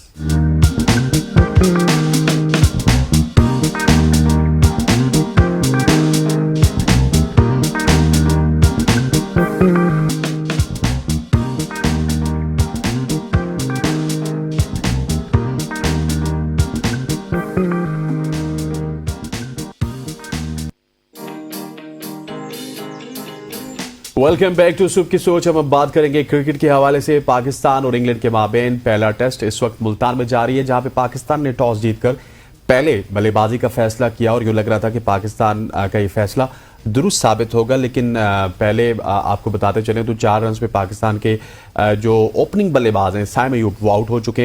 एटकिंसन ने उनको आउट किया है और इस वक्त मुल्तान में टेस्ट जारी है। ये वही टीम है इंग्लैंड की जो कि पिछले साल आई थी, हमें 3-0 से हरा के गई थी। लेकिन इसमें बहुत ज़्यादा चेंजेस भी हुई हैं। ब्रॉड नहीं है, जिमी एंडरसन नहीं है, फिर बेन स्टोक नहीं है। अब देखते हैं कि उन चेंजेस के बाद पाकिस्तान क्या कुछ कर पाएगा, क्या अपने कदम जमा पाएगा। इस वक्त की हालात आपको बताते चले निमरा, तो 16 रन पे पाकिस्तान का एक खिलाड़ी आउट है, कप्तान शान मसूद, और अब्दुल्ला शफीक विकेट पे मौजूद है। इसी हवाले से बात करते हैं, हमारे साथ senior sports journalist Shahid Hashmi साहब मौजूद हैं। शाहिद साहब, थैंक यू सो मच हो जाएगा। सबसे पहले इस टेस्ट मैच के हवाले से बताइएगा कि पाकिस्तान ने टॉस जीता, पहले बल्लेबाजी का फैसला किया। इट्स टू अर्ली टू से कि क्या ये फैसला ठीक था, गलत था, लेकिन साइम अयूब ने एक बार फिर अपनी विकेट गंवा दी। बिल्कुल ऐसा ही है, ब्रेव फैसला था और जब से ये ऑस्ट्रेलियन हेड कोच आया है ये थोड़े ब्रेव फैसले करवा रहा है। घास है पिच पे, और लेकिन आपको पहले 1-2 घंटे सरवाइव करना है, उसके बाद पिच जो है बैटिंग के लिए अच्छी हो जाएगी। साइम अयूब मुसलसल उन्हें चांस मिल रहा है। आज जिस गेंद पे वो आउट हुए वो आउट होने वाली गेंद नहीं थी, आराम से उसको अवॉइड कर सकते थे। कोशिश की उन्होंने हटने की और ग्लव्स ले गई वो एटकिंसन की गेंद और साइम अयूब आउट हो गए। तो मायूस कुन आगाज है, लेकिन अब इस मायूस कुन आगाज को बेहतर आगाज में बदलना होगा। बोल्ड फैसला किया है पाकिस्तान ने टॉस जीतकर बैटिंग करके। अच्छा, ये भी बताइएगा कि जो इस वक्त करंट पार्टनरशिप चल रही है, इस पार्टनरशिप से क्योंकि ज्यादा उम्मीदें होनी चाहिए। हमने देखा है कि हमारा टॉप ऑर्डर मुसलसल फेल होता हुआ नजर आता है, इसकी क्या वजह है? ऐसा ही है, टॉप ऑर्डर कभी एक ओपनर स्कोर करता है तो कभी दूसरा ओपनर स्कोर करता है, लेकिन तसलसल नहीं है इनकी कारकर्दगी में। अब्दुल्ला शफीक कितने अच्छे प्लेयर हैं, हर शख्स उनकी टेक्निक की, उनकी बैटिंग की तारीफ करता है। किसी भी पुराने ग्रेड से पूछ लें या किसी भी उस कोच से पूछ लें जिसके अंडर में अब्दुल्ला शफीक खेले में, मिसबाह उल हक हो गए, मंसूर राना हो गए, सब तारीफें करते हैं उनकी। और उन्होंने एक 200 श्रीलंका में बनाया, एक 160 बनाया, उसके बाद वो पीछे जा रहे हैं, आगे नहीं बढ़ रहे हैं। बहुत मायूस कुन सीरीज उन्होंने बांग्लादेश की खेली। 3 सिंगल डिजिट स्कोर थे जिनमें 2 0 थे और एक 37 था। तो अब अगर वो इस पोजीशन में आकर अगर अपना करियर आगे नहीं बढ़ाएंगे तो ये मायूस कुन होगा। पाकिस्तान टॉप ऑर्डर के साथ यही प्रॉब्लम है। शान भी बहुत शॉर्ट है रन्स में, वो बहुत अच्छा बोलते हैं, अच्छी कप्तानी करते हैं, लेकिन वो अगर रन्स के कॉलम में रन्स नहीं बनाएंगे तो उनके ऊपर तनकीद होगी। मैं यही पूछने लगी थी शाहिद साहब, आप क्या समझते हैं कि शान मसूद की परफॉर्मेंस यहाँ पे बड़ी इंपॉर्टेंट होगी? उनको कितना जिम्मेदारी के साथ खेलना होगा? बहुत जिम्मेदारी से खेलना होगा। वो कप्तान है, उनकी कप्तानी पे भी तनकीद होती है, उनकी टीम में जगह पे तनकीद होती है। 4 इनिंग्स में बांग्लादेश के खिलाफ उन्होंने 1 ही 50 किया था। उन्हें बड़ा स्कोर करना पड़ेगा, कम से कम 100 करें तब जाके उनकी पोजीशन अच्छी होगी। और जब कप्तान स्कोर नहीं करता तो वो इंस्पायर नहीं कर पाता अपने दूसरे प्लेयर्स को। दूसरे प्लेयर्स कहते हैं कि आज जब ये रन नहीं बना रहा तो ये हमें कैसे डांटेगा कि हमने रन नहीं बनाए। मतलब कि उसे लीड करना होता है ना, वो तो फिर जब खुद ही लीड नहीं करेगा तो फिर वाकई आपकी बात बिल्कुल ठीक है कि बाकी लोग भी उससे इतना मोटिवेट नहीं हो पाएंगे। अच्छा, बिल्कुल ऐसी बात है। हाशमी साहब मुझे ये बताइएगा कि अब व्हाइट बॉल के साबिक कप्तान की बात की जाए, बाबर आजम की, तो वो भी उस तरह से रन्स नहीं कर रहे। कई उनकी इनिंग्स हो चुकी हैं जिसमें बाबर आजम हमें रन्स करते हुए नजर नहीं आते। समझते हैं कितनी ज्यादा इंपॉर्टेंट सीरीज है इंग्लैंड वाली बाबर आजम के लिए भी? बाबर आजम के लिए भी बहुत इंपॉर्टेंट है। आप देखें 16 इनिंग्स हो गई। 2023 के शुरू में उन्होंने न्यूजीलैंड के खिलाफ कराची में 160 किया था। उसके बाद से 16 इनिंग्स में उनका एक 50 भी नहीं है। और जो बाबर आजम जैसे बड़े प्लेयर के लिए बहुत मायूस कुन है। ये टेस्ट मैच हो गया, फिर दूसरा टेस्ट मैच जब शुरू होगा जिस दिन वो उनकी 30वीं सालगिरह होगी, अल्लाह करे सालगिरह वाले दिन फॉर्म में आ जाए, बल्कि उससे पहले इस टेस्ट मैच में फॉर्म में आ जाए, इसलिए कि बाबर आजम के रन की पाकिस्तान को सबसे ज्यादा जरूरत होती है। जी अच्छा शाहिद साहब, ये बताइएगा कि इमाम उल हक को ड्रॉप करने पे आपका क्या तज्जिया है? उनको ड्रॉप करना कहीं पे कोई गलती तो नहीं है? हमारा अगर टॉप ऑर्डर देखा जाए तो वो मुसलसल तौर पे फेल होता ही हमें नजर आ रहा है। हमारी टेस्ट टीम इसीलिए खराब हुई है कि हमने अच्छे एक्सपीरियंस प्लेयर्स का नेमुल बदल ना होते हुए उनको ड्रॉप किया है। इमाम उल हक को दोनों ऑस्ट्रेलियन टूर पे 2019 के बाद ड्रॉप किया, फिर 2023 के 2024 में अर्ली जो 2024 में ऑस्ट्रेलिया का टूर खत्म हुआ था उसके बाद ड्रॉप कर दिया। नाइंसाफी है। फिर अजहर अली को, एक्सपीरियंस प्लेयर को एकदम से निकाल दिया टीम से। फवाद आलम को एकदम से निकाल दिया टीम से। ठीक है, थोड़े बहुत उनके रिप्लेसमेंट मिले, लेकिन उतने तजर्बाकार खिलाड़ियों को एकदम से नहीं निकालना चाहिए। मैच्योरिटी आए जब प्लेयर पे, यंग प्लेयर पे, तब उसको रिप्लेस करना चाहिए। और इमाम के साथ वाकई ज्यादती है। वो वनडे का बहुत ही अच्छा प्लेयर है, टेस्ट का भी अच्छा प्लेयर है। एक आध सीरीज में अगर खराब परफॉर्मेंस होती है तो उस प्लेयर को बैक करना चाहिए। लेकिन क्या आप समझते नहीं है कि बहुत सारे नाम आपने लिए, उसमें आबिद अली का नाम भी आता है। ये मेरा ख्याल है कि टेस्ट क्रिकेट में हमें ज्यादा तसलसल की जरूरत है। शायद भी आपने पूरी दुनिया में क्रिकेट कवर किया है। टेस्ट क्रिकेट में लोग 20-20, 25-25 साल के लिए खेलते हैं, लेकिन हमने अनफॉर्चुनेटली हर साल बाद या 2 साल बाद इसको चेंज कर दिया और रिजल्ट आपके सामने है कि बांग्लादेश भी आके हमें हरा के चली जाती है। बिल्कुल ऐसा ही है। आबिद अली बहुत बदकिस्मत प्लेयर है बेचारा। अच्छा खासा खेलते हुए वनडे के डेब्यू पे 100, टेस्ट के डेब्यू पे 100, उसके बाद बड़ी अच्छी उसने बांग्लादेश में कारकर्दगी दिखाई, लेकिन उसको हार्ट का प्रॉब्लम हुआ। उसके बाद हालांकि उसने डोमेस्टिक में भी अच्छे खासे रन बनाए, उसकी वापसी नहीं नजर आ रही। बदकिस्मत प्लेयर है, बहुत अच्छा प्लेयर है, बहुत अच्छा इंसान है। लेकिन क्या किया जाए कि पाकिस्तान में इसी तरह की चीजें होती हैं। एकदम से हम चेंजेस कर देते हैं, हम बेसब्रे हैं, हमें सब्र नहीं है। लेकिन अब ये जो फॉरेन कोचेज आए ये चाहते हैं कि कंसिस्टेंसी से, तसलसल से प्लेयरों को चांस दिया जाए। अच्छा शायद साहब, बॉलिंग अटैक में अगर देखा जाए तो शाहीन को हम बड़ा अपना इंपॉर्टेंट मोहरा समझते हैं, जो कि वो हैं भी। तो अभी इन सीरीज में आप उनको कितना बड़ा प्लेयर समझ रहे हैं या उनकी इंपॉर्टेंस क्या लग रही है आपको? कितनी उम्मीदें वाबस्ता हैं? जाहिर है पाकिस्तान का सबसे बेहतरीन बॉलर है, उससे पाकिस्तान को तीनों फॉर्मेट में, व्हाइट बॉल की क्रिकेट में, रेड बॉल की क्रिकेट में बड़ी उम्मीदें होती हैं। लेकिन वर्कलोड थोड़ा मैनेज करना पड़ेगा शाहीन का। उसकी कारकर्दगी इसी तरह बेहतर होगी। अभी ऑस्ट्रेलियंस आए तो ये वर्कलोड मैनेज करने की बातें कर रहे हैं। तो इंशाल्लाह शाहीन शाह अफरीदी से भी बड़ी उम्मीदें हैं इस सीरीज में। वो बहुत पाकिस्तान के लिए अहम साबित होंगे। ठीक, और एक आखिरी सवाल करूंगा, फिर उसके बाद हम वुमेन्स क्रिकेट के हवाले से भी बात करेंगे। मुझे ये बताइएगा कि अभी बाबर आजम भी कप्तान नहीं रहे, शान मसूद टेस्ट के कप्तान हैं। आपके पास अंदर की क्या खबरें हैं? क्या हमारे जो लड़के हैं वो आपस में अब जलन हो चुके हैं या उसी तरह दिल में खलिशें और एक दूसरे के खिलाफ जो बातें थी वो अभी भी बाकी हैं? देखिए, ये चीजें चलती रहती हैं और जब पाकिस्तान की टीम की कारकर्दगी अच्छी नहीं होती तो ज्यादा इस तरह की खबरें आती हैं। शान मसूद से सवाल भी हुआ था और उन्होंने इसकी नफी की कि नहीं, वो कभी भी ड्रेसिंग रूम में इस तरह की बात महसूस नहीं करते, होनी नहीं चाहिए, इसलिए कि सब लोग पाकिस्तान के लिए खेलते हैं और पाकिस्तान का जब नाम आ जाता है, पाकिस्तान की शर्ट पहनते हैं, तो इस तरह की चीजें बिल्कुल भी नहीं होनी चाहिए।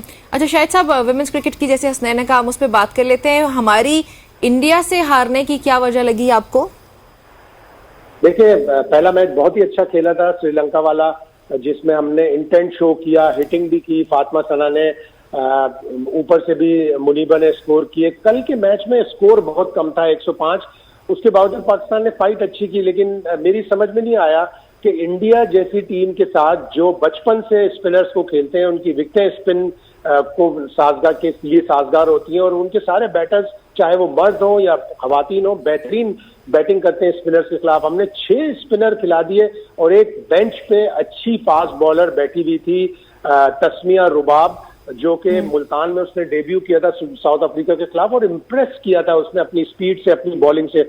और इंडियन चाहे मर्द हो चाहे खवातीन, वो लेफ्ट आर्म फास्ट बॉलर से परेशान होते हैं। एंगल बनता है लेफ्ट आर्म फास्ट बॉलर का। आपको एक मैच पहले देखना चाहिए था कि इंडिया को 2 दिन पहले इंडिया को न्यूजीलैंड ने जो हराया उसमें 4 विकेटें फास्ट बॉलर ने ली थी, स्पिनर्स ने इतनी नहीं ली विकेटें। ये मेरी अकल हैरान हो जाती है कि इस तरह जब टीम मैनेजमेंट फैसले करती है कि तूबा को भी खिलाया, अरूप शाह को भी खिलाया, निदा डार आपके पास ऑलरेडी स्पिनर है, 2 लेफ्ट आर्म स्पिनर है, उमैमा सोहेल आपकी स्पिनर है, 6 स्पिनर से आप क्या कर लोगे भारत की टीम का?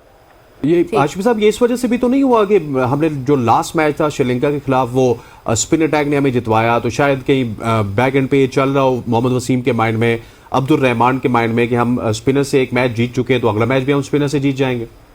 ये मासूमाना सवाल है आपका ये बहुत। इसलिए हम स्पिनर से जीते थे कि वो शारजा की विकेट थी। शारजा में स्पिनर्स को मदद मिल रही है, छोटे स्कोर को टीमें डिफेंड कर रही है। इंग्लैंड ने बांग्लादेश को जिस तरह हराया, स्पिनर्स के जरिए हराया।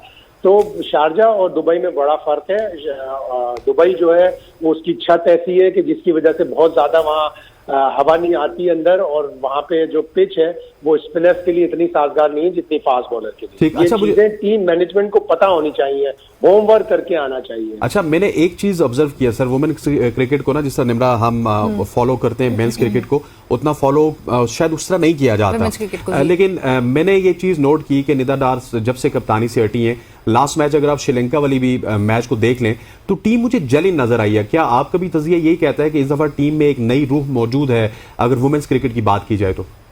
देखिए, फातिमा सना यंग है, वो बॉलिंग से भी बैटिंग से भी इंस्पायर कर रही है। दोनों मैचों में उसने स्कोर किया। कल वो बड़ा अनफॉर्चुनेट थी, बड़ा अच्छा कैच उसका पकड़ लिया। अगर वो खड़ी रहती तो कम से कम 130 रन तक वो पहुंचा देती और पाकिस्तान के लिए वो बड़ा अच्छा टोटल हो जाता। तो निदा डार इसीलिए जेल भी कर रही है कि यंग कप्तान है, इंस्पायर कर रही है। लेकिन निदा डार की सबसे बड़ी कमजोरी जो मुझे नजर आती है और बहुत से लोगों को नजर आती है कि वो इतनी फिट नहीं है। वो दूर जाती है गेंद, फिर भी वो एक ही रन ले पाती है, सिंगल मना कर देती है। ऐसी चीजें इंटरनेशनल क्रिकेट में नहीं चलती।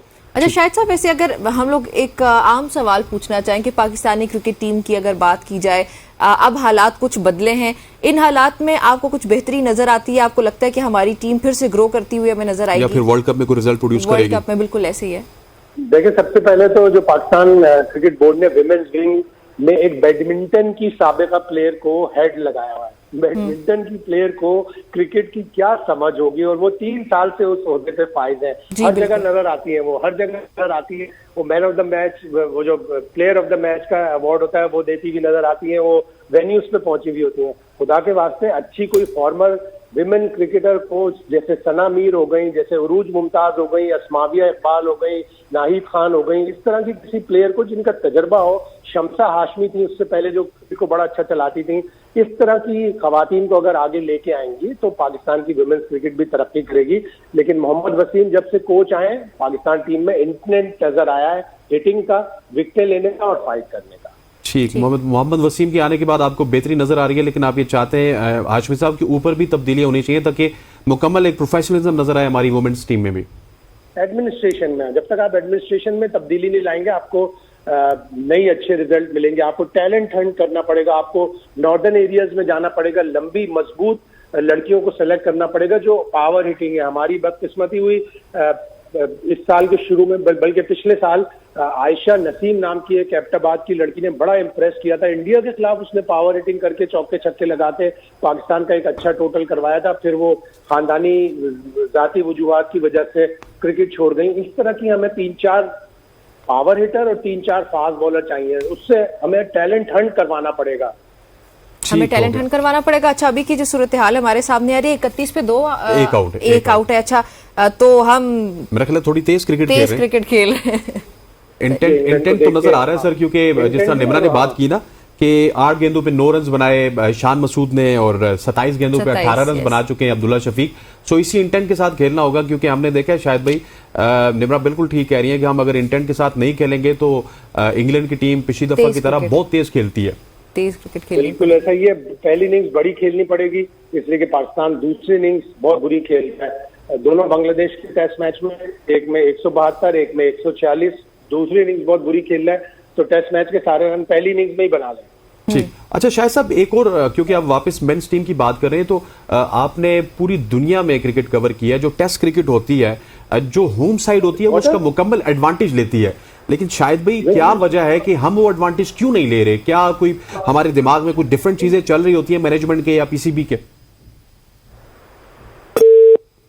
चलें, शायद हाशमी साहब के साथ हमारा राब्ता इस वक्त मुनक़ते हो चुका है और हम क्रिकेट के हवाले से बात कर रहे थे, वुमेन के हवाले से बात कर रहे थे। वुमेन्स ने अच्छी क्रिकेट खेली श्रीलंका के खिलाफ, इंडिया के खिलाफ वो अच्छी क्रिकेट नहीं खेल सके टेक्निकली। शायद भाई बिल्कुल ठीक कह रहे थे कि हमने एक दो, अगर हमारे पास फास्ट बॉलर्स और ज्यादा होते तो हम इंडिया को मुश्किलात का शिकार कर सकते थे। यहाँ पर वक्त हुआ चाहता है एक शॉर्ट सी कमर्शियल ब्रेक का, ब्रेक लेते वापिस आते हैं। स्टे विद अस।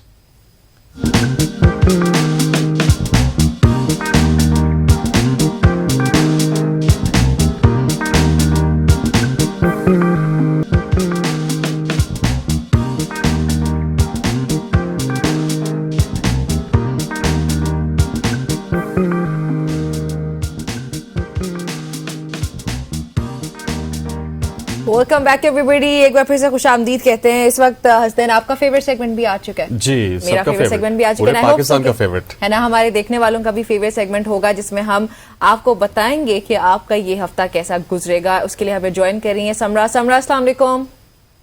वालेकुम अस्सलाम, थैंक यू फॉर हैविंग मी।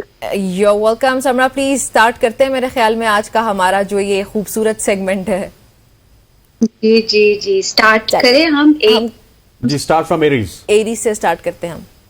तो एरीज का जो वीक है वो काफी अच्छा गुजरने वाला है और फाइनेंशियली भी जो है प्लैनेट उनको सपोर्ट कर रहे हैं और कोई भी काम स्टार्ट करना चाहते हैं, ट्रैवल करना चाहते हैं तो फुल सपोर्ट कर रहा है उनको सितारा। तो एरीज जो है वो खुश हो रहे हैं आज के दिन भी और पूरा वीक भी उनके लिए खुशखबरियां मिलेंगी इंशाल्लाह ताला। चले, ठीक हो गया। नेक्स्ट स्टार की तरफ आते हैं, टॉरस है गेस। जी जी जी, टॉरस की तरफ अगर हम आते हैं तो थोड़ा डिप्रेशन जोन जो है वो उनका रह सकता है टॉरियंस का, बिकॉज फिर से बोल रही हूँ कि सूरज गिरन और चांद गिरन दो जो है वो मुश्किल टाइम से गुजरा है टॉरस। तो टॉरस बड़ा अफेक्ट हुआ है, बट इंशाल्लाह आफ्टर अक्टूबर जो है वो टॉरस की चीजें लाइन अप हो जाएंगी और उनके सारे मामला जो हैं वो सॉर्टेड होते हुए दिखते हैं। ठीक है। जेमिनाइज का ये हफ्ता कैसा गुजरेगा? जी, जेमिनाइज जो है वो इस वक्त पता है क्या, एक होता है ना चांद के साथ एक बड़ा शाइनिंग सा स्टार होता है, तो जेमिनाइज जो है टाइम पे इस तरह से शाइन कर रहे हैं और बड़े स्पिरिचुअली कनेक्टेड है अल्लाह ताला के साथ। इस टाइम पे अगर जेमिनाइज कोई दुआ है, कुछ भी जो है वो ख्वाहिश करते हैं वो उनकी पूरी होती हुई दिखती हैं। तो जेमिनाइज के लिए तो हफ्ता बहुत अच्छा। दुआ मांग, तो मतलब ऑनर मांग ले आप। मैं दुआ मांग लेती हूँ। ये हमारे साथ जेमिनाइज बैठी है, आप ऑनर दुआ मांग ले। नहीं, वो कुछ पर्सनल दुआएं ना, तो वो मेरे ख्याल भी मांग ले आप। नहीं, हाँ, अल्लाह करे कि हमारा शो बहुत सक्सेसफुल हो। चलें जी, आगे बढ़ते हैं जी, कैंसेरियंस की जानिब चलते हैं। कैंसेरियन अगेन वाटर साइन है, मूड स्विंग्स बहुत ज्यादा हो रहे हैं, फाइनेंशियली लॉसेस आपको हो रहे हैं।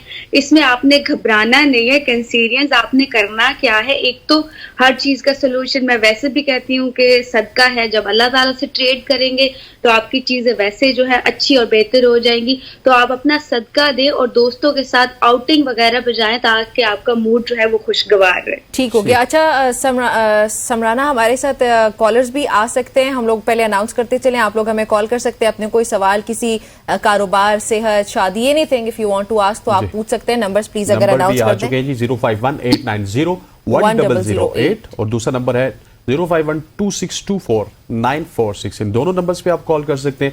ये आपका फेवरेट सेगमेंट है। इस सेगमेंट में बहुत ज्यादा कॉल्स आती हैं और अब मेरे ख्याल नंबर भी खुल चुके हैं तो कॉल्स तो आएंगी। जी जी समराना, आप कंटिन्यू कीजिएगा लियो के हवाले से। जी, लियो वाले भी जो है वो काफी फाइनेंशियली बेहतर रहने वाले हैं पूरा वीक और स्पिरिचुअली भी कनेक्टेड लग रहे हैं। अल्लाह ताला उनकी दुआएं भी सुनेगा।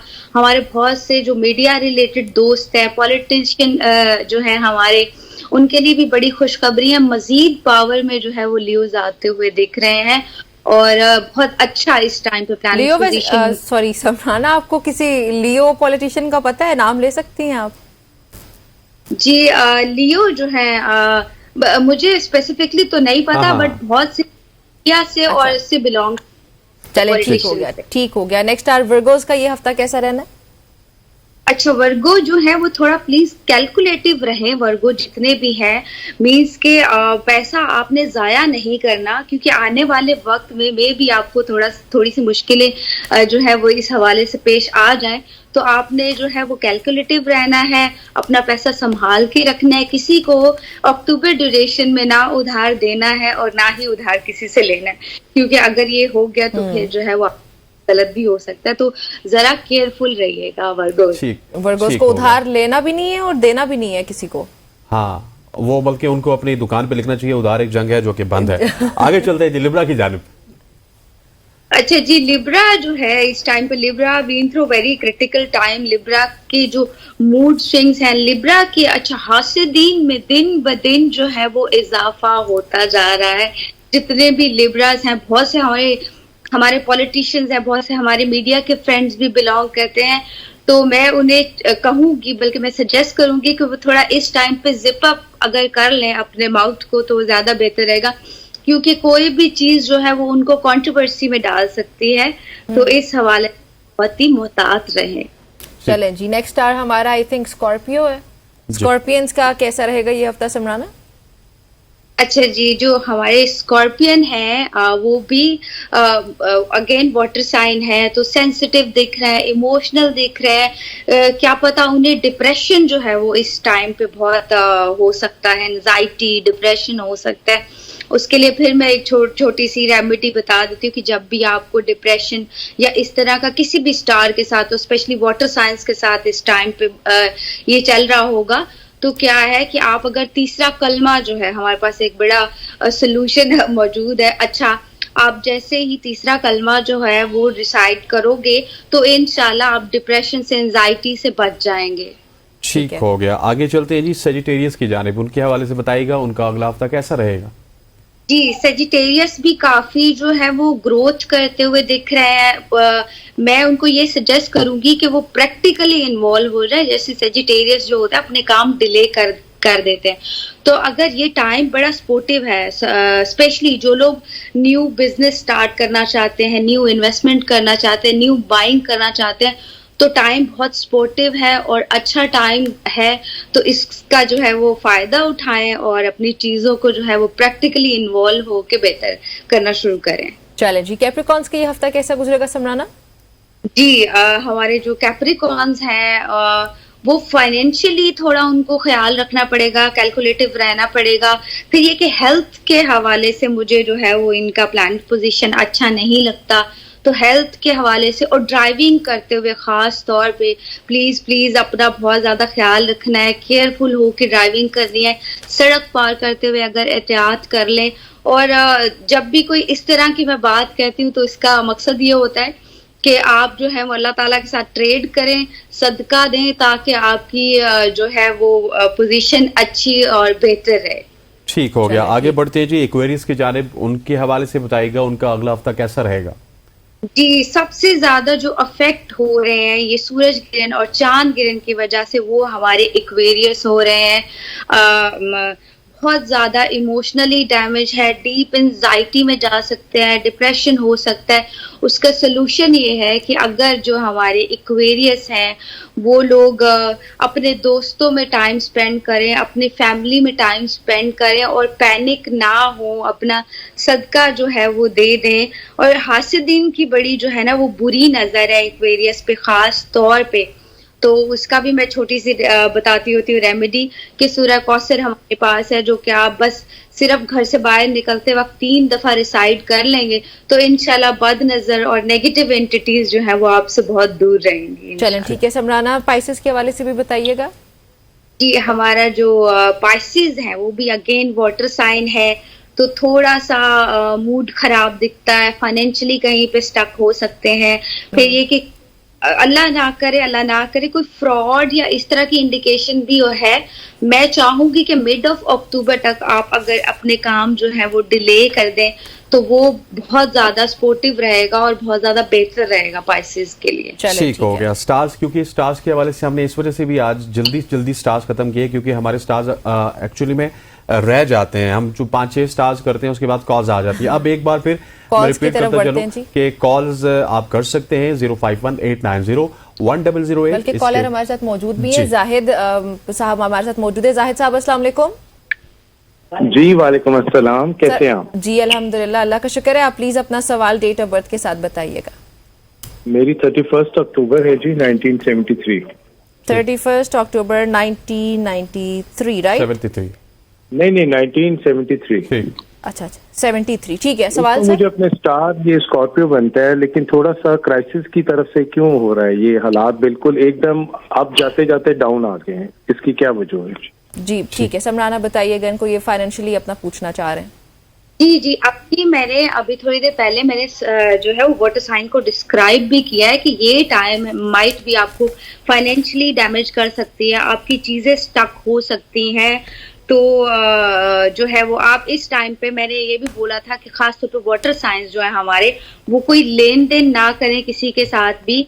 अपने काम अगर आप थोड़ा सा पेंडिंग छोड़ दें, जैसे कि आप मिड ऑफ अक्टूबर तक का वेट कर लें और अक्टूबर के बाद आप अपनी चीजें कंटिन्यू करेंगे, तो इंशाल्लाह आपके फिर ये जो फाइनेंशियल हालात हैं और जो आपके मामलात हैं वो ऑटोमेटिकली थोड़ा लाइन अप होते हुए दिख रहे हैं। मैं ये तो नहीं कहूंगी कि एकदम से ठीक हो जाएगा, बट ये है कि काफी ज्यादा है वो आपको बेहतरी दिखेगी अक्टूबर के बाद। मिड ऑफ अक्टूबर के बाद आपकी चीजें इंशाल्लाह बेहतरी की तरफ जाना शुरू हो जाएंगी।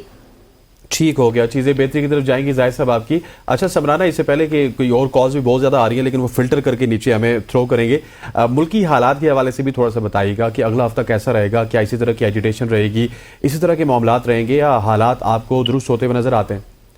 सर मैं तो अल्लाह ना करे मैं क्या किस तरह से करूं, लेकिन जी ठीक है समराना। एक सेकंड, कुर्बान अली हमारे साथ मौजूद है रहीम यार खान से। कुर्बान साहब अस्सलाम वालेकुम।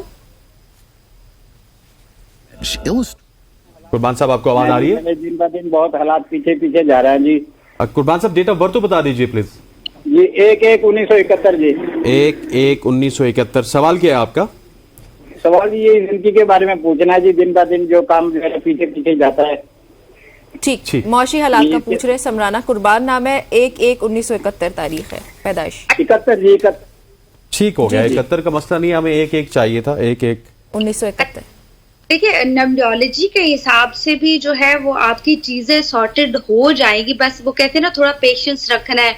थोड़ा सा अगर सब लोग जो है वो, आप भी और बाकी लोग भी जिनके हालात थोड़े से डाउन चल रहे हैं, वो जो चीजें, जो प्लैनेट पोजीशन है हमारी, वो बस मिड ऑफ अक्टूबर तक इंशाल्लाह चेंज हो जाएगी। तो आपको फिर जो है वो काफी खुशखबरियां मिलना इस हवाले से शुरू हो जाएंगे। मैं पहले भी कह रही थी कि थोड़ा सा अपने काम पेंडिंग कर दे, डिले कर दें। फिर ये कि अगर देखें आपकी प्लैनेट पोजीशन खराब भी है तो सबसे बेहतर तरीका है, अल्लाह ताला के इसमें आज़म बड़े पावरफुल होते हैं। अगर आप या राज़ी को पढ़ेंगे तो उठते बैठते दिन तो आपके ठीक हो गया। हमारे पास एक और कॉलर है, अदीला साहिबा हैं इस्लामाबाद से। अदीला पूछिएगा, क्या सवाल है आपका डेट ऑफ बर्थ के साथ प्लीज? जी मैंने अपनी सिस्टर के बारे में पूछना था। उनका नाम तमीन है और उनकी डेट ऑफ बर्थ है 21 जुलाई 1992। ठीक हो गया, क्या सवाल है आपका? उनके हर काम में रुकावटें आती हैं और अभी भी वो 2-2.5 साल से उनको ह्यूमरस प्रॉब्लम है, तो वो ठीक नहीं हो रहा है, तो बहुत ज्यादा प्रॉब्लम है। तो ठीक हो गया। जी समराना की सेहत के हवाले से बताइएगा कि क्या मसाइल कब ठीक होना है?